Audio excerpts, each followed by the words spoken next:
Alright everybody, welcome back. Today is Sunday, August 11th, 2024. I got something I wanted to show off today. That's right, we're going to toot my own horn today. I want to show y'all this Continental kit that we installed on the 60 about 2 weeks ago, but I never filmed anything. And I'm just going to show you the process and how we went about installing this thing. Alright, for starters, this kit came from Continental Enterprise in Canada. It's a reproduction kit. It is a 1959 Impala kit that we installed on the 60, and they sell this as a modified kit, I guess you can call it, to get the 59 look on a 60 Impala. So normally the 60 kits, which I don't believe were ever offered as a aftermarket, I believe they stopped in 59. The 60 kit, and I could probably attach some pictures here, kind of bolts directly to the 60 bumper. In hindsight, I mean, I guess it kind of looks the same. Really the only difference is this piece right here and this piece right here. Basket may be different, but they look the same. The 59 kit is a couple $100 more than a 60 kit, and it does require some modification.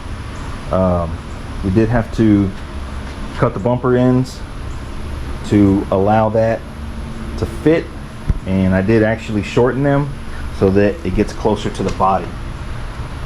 Kind of hugs the body a little bit on each side.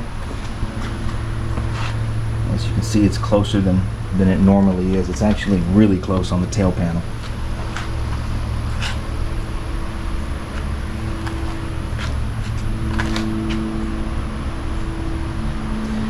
This kit came with a chrome band. They offer them in chrome or raw, and actually at first I was kind of disappointed that it was chrome, because I wanted to paint it, and I didn't realize that it was an option to get them raw, but they do offer them raw. But after installing it, I'm actually glad that I got the chrome, because I believe that, in my opinion, it kind of breaks things up, because you have the painted faceplate, the chrome band, and the painted trunk. If the chrome band would have been green, kind of would have been all too much green. You guys seen in the previous video, I installed the emblems. I believe this is a 59 348 trunk emblem, also a 60, or it's really similar. And then the Chevrolet script, I believe, is a 58 trunk Chevrolet script. And I offer a template. You guys saw the video where I installed that. If you like the way it looks, I can mail you a template really cheap in a stamped envelope. As far as the chrome quality from Continental Enterprise, it is absolutely beautiful. There is no issue, zero issue on the chrome. I mean, you can put this thing under a microscope and it's truly flawless chrome. Show for sure. Installing this kit, I guess you can do it as a one-man job, but you got to be really careful. We did it, 3 of us, so we had 3 eyes and 3 pairs of hands when we installed it.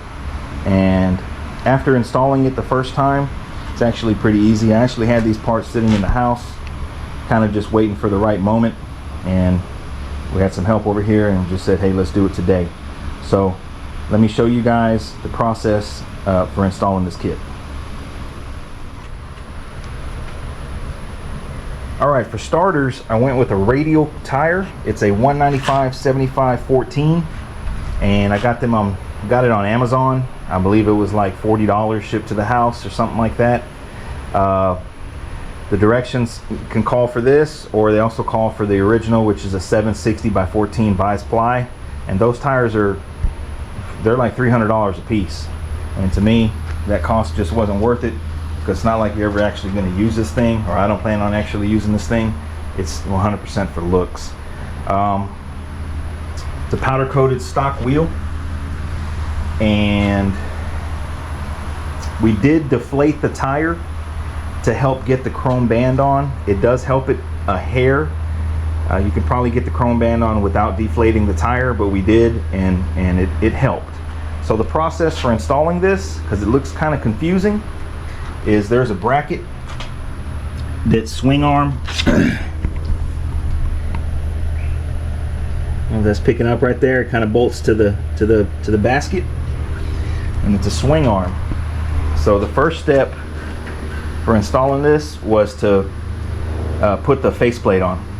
You put the faceplate on. We had it all taped up. We taped the edges and everything, and so you kind of finagle the faceplate in there, and then you put the rim and tire. It's held on by 3 lug nuts. The rim and tire goes on, and then you put the strap, this back piece. Some kits come with them, some kits don't. You don't have to put it, but it came with it, and I painted it, so we put it. It comes with some straps that lap over the tire, so you put that on, metal straps. You conform them to the tire, and then you have the kit kind of laying just like this, and this chrome band stretches out and goes over the whole thing. The chrome band is held on by a spring right there, and then at that point you kind of adjust your faceplate so that, you know, it's not crooked or anything. And then we took the tape off, and that was it. Like I say, man, at least 2 pairs of hands to do this without chipping paint. I think it'd be absolutely impossible for one person to try and change a flat tire utilizing this kit on the side of the road without tearing up all kinds of stuff. I don't know if it actually was functional back then in 59, 58, 59, 60, but it is a spare tire carrier, so possibly. Overall, oh, and then lastly, you put the license plate brackets. Real easy, just bolts on 2 bolts, and then you can adjust it, level it out. Got the license plate topper. I believe we picked that up at Arizona car show. License plate was ordered off of eBay. It's just a vanity plate until my real plates come in. To latch it, you just pull this a little bit. It sits in, it pops, and there you go. And now it's latched. Now you can't open the trunk with it latched. You have to unlatch it, open the trunk, and then do that. But overall, I am absolutely satisfied with this. I just wanted to show it off because to me it finishes the look of the car. And like I say, the chrome quality is definitely show quality, without a doubt, without a doubt. I highly recommend Continental Enterprise. I'm not being paid to say this, as usual, but to me, it just finishes off the look of the car. I love it. I love everything about it.